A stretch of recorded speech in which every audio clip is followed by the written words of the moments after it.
So friends, there's a new court filing.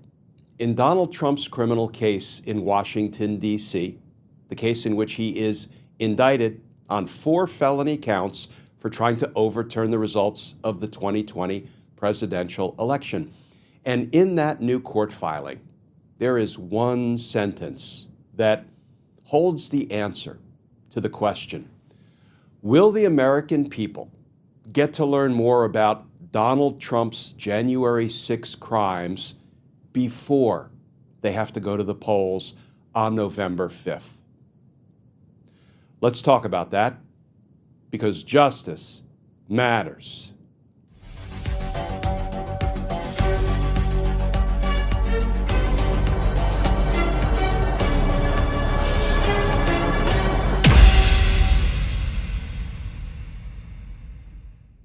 Hey all, Glenn Kirshner here.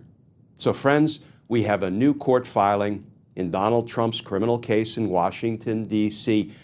And this one is what's called a joint filing, where the prosecutors, Jack Smith and his team, and Donald Trump and his criminal defense attorneys filed a motion jointly. It's unusual for parties to do that in a criminal case, but this was at the direction of the presiding judge, Judge Tanya Chutkan, because she wanted to hear from the parties in a joint filing how they were proposing the case should now move forward. Now that Judge Chutkan has the case back, and you know why she has it back, because the Supreme Court issued a truly horrific ruling that a president of the United States can commit all kinds of crimes against the American people. And as long as the president was engaged in official presidential acts when he was committing those crimes, he should be immune from prosecution. He should get a pass. Let's set aside how in the world a president can commit crimes against the American people and have courts declare that those are official presidential acts. So you can't touch the president for committing those crimes. Setting that aside, Judge Chutkan asked the parties to file this joint motion suggesting how they believe the case should move forward from here.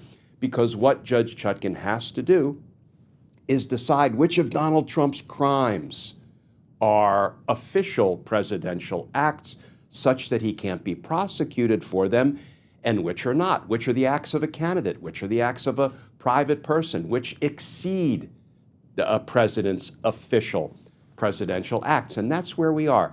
Judge Chutkan has to make this decision. So she asked the parties, the prosecutors, the defense attorneys, to provide some guidance. How do you think we should move forward from here? And I hope you're sitting down. This will probably shock you. The parties disagree. In fact, they disagree pretty dramatically. So what we're going to do, we're going to start with the new reporting, and then we're going to dig into this new 10-page court filing. I read the whole thing, so you don't have to, but really, it all boils down to one sentence.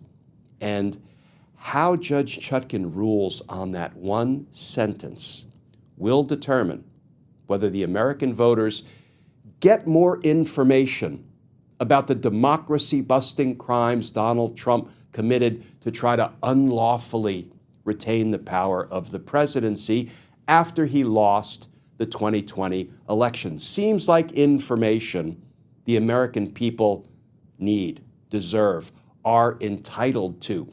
Jack Smith has it, the grand jury has it, but we don't yet have it. So let's start with the new reporting. This from CBS News.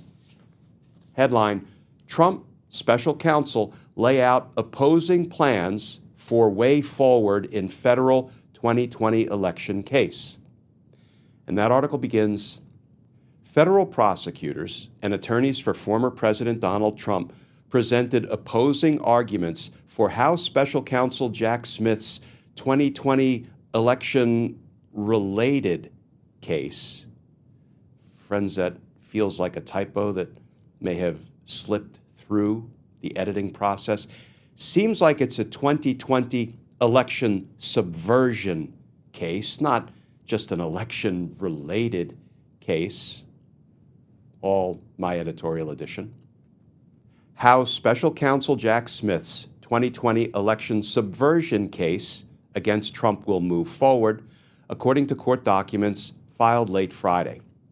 Quote, the parties recognize the types of motions and briefing anticipated in the pretrial proceedings, but have differing views on how the court should schedule these matters and the manner in which they are to be conducted, the joint filing said. Smith argued the court should first and foremost make rulings tied to issues of presidential immunity as outlined by the Supreme Court, indicating the court should promptly move forward with the case. And then, friends, the article goes on to quote what I would call the money line in this new joint court filing. Quote, the government, the prosecutor, proposes that it file an opening brief in which it will explain why the immunity set forth in Trump, meaning the Trump case from the Supreme Court, does not apply to the categories of allegations in the superseding indictment or additional unpled categories of evidence that the government intends to introduce at trial and will proffer in its brief, prosecutors wrote. Friends, put a pin in that. We're going to come back to it. I'm going to translate it from legalese to English, and then we're going to talk about why that one sentence is so important and indeed will determine if the American voters get some more relevant information to, whether anybody should ever vote for Donald Trump, the aspiring dictator, because of what he did on and around January 6th to unlawfully retain the power of the presidency. Back to the article. Meanwhile, the former president's legal team urged the court to give the parties more time to go over the potential legal questions and propose a schedule that would bring the case into the spring or fall of 2025, about 2 years after the charges were first filed. What's the rush, fellas? Trump and company? Why not 2026, 2027? No need to get this criminal case against Donald Trump resolved anytime soon. It's not like he's seeking the presidency again and has announced he'll be a dictator on day one. Yes, all my editorial edition. Back to the article.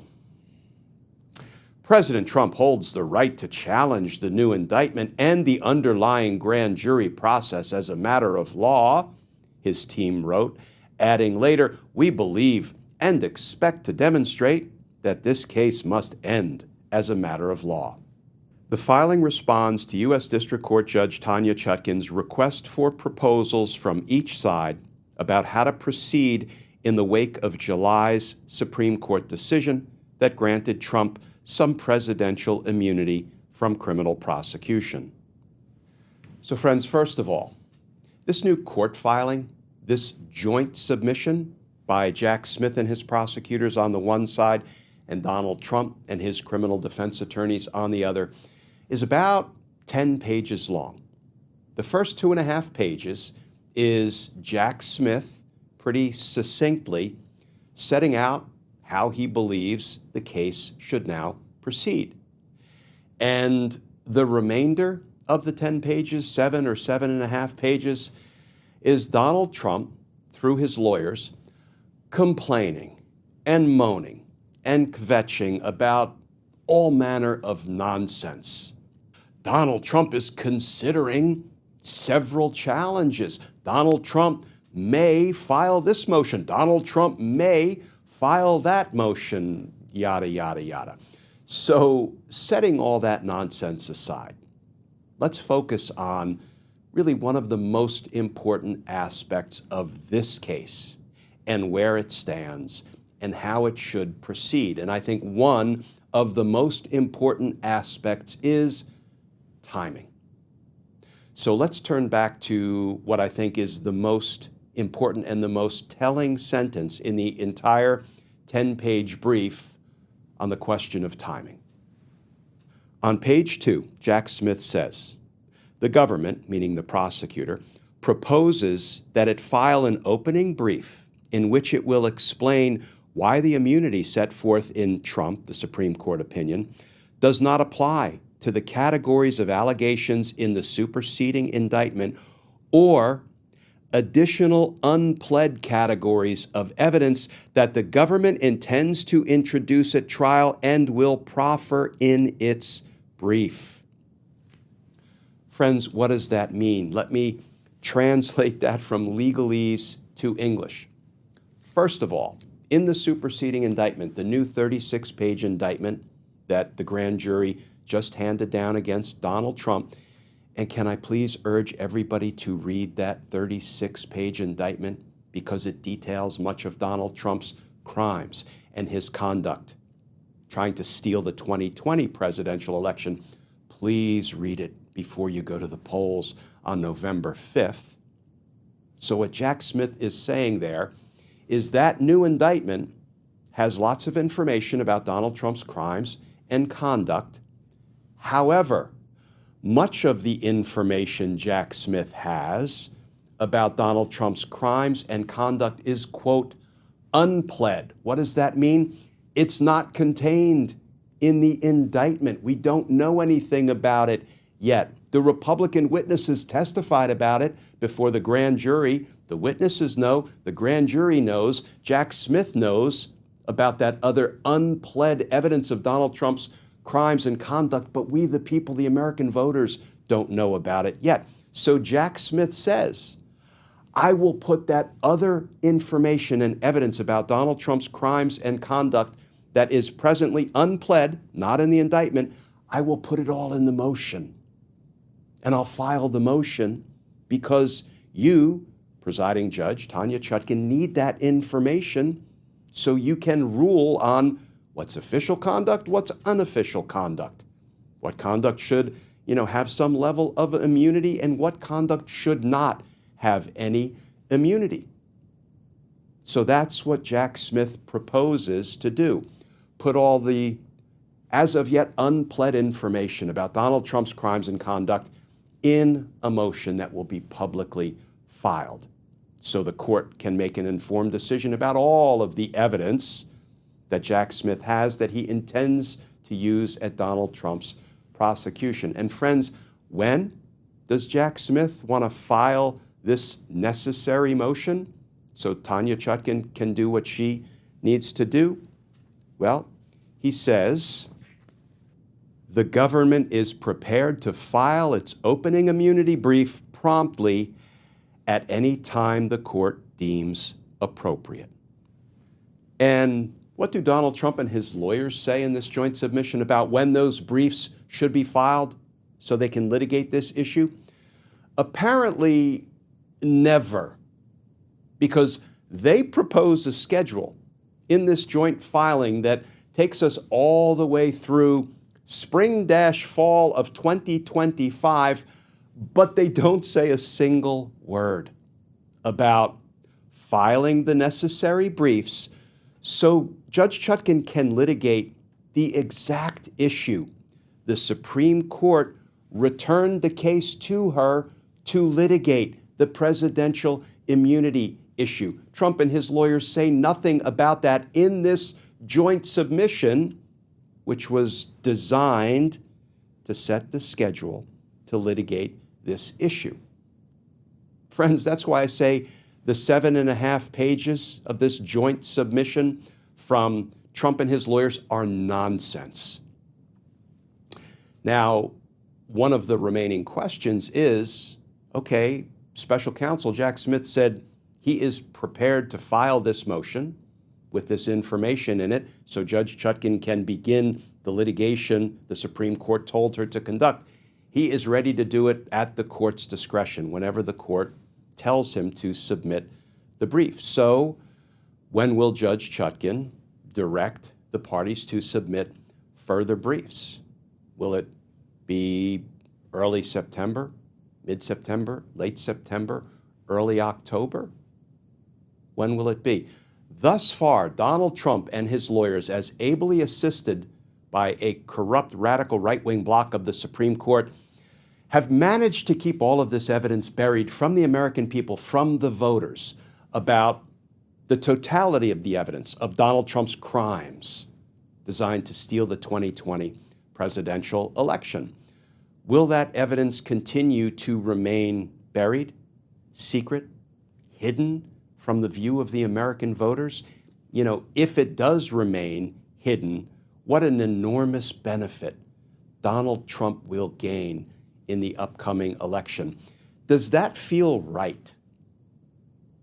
Don't you think the American people are entitled to know the information that the government has, that the witnesses have, that the grand jury has about the crimes Donald Trump committed to try to unlawfully retain the power of the presidency? Doesn't this have echoes of what Donald Trump did in New York? Committed 34 felony crimes, falsifying business records to cover up deeply damaging information, and deprive the American voters in 2016 of that information about his suitability, his unsuitability to be president. How many times will we let this abject criminal politician fool us? I don't think we should let him fool us anymore. Because justice matters. Friends, as always, please stay safe. Please stay tuned. And I look forward to talking with you all again tomorrow.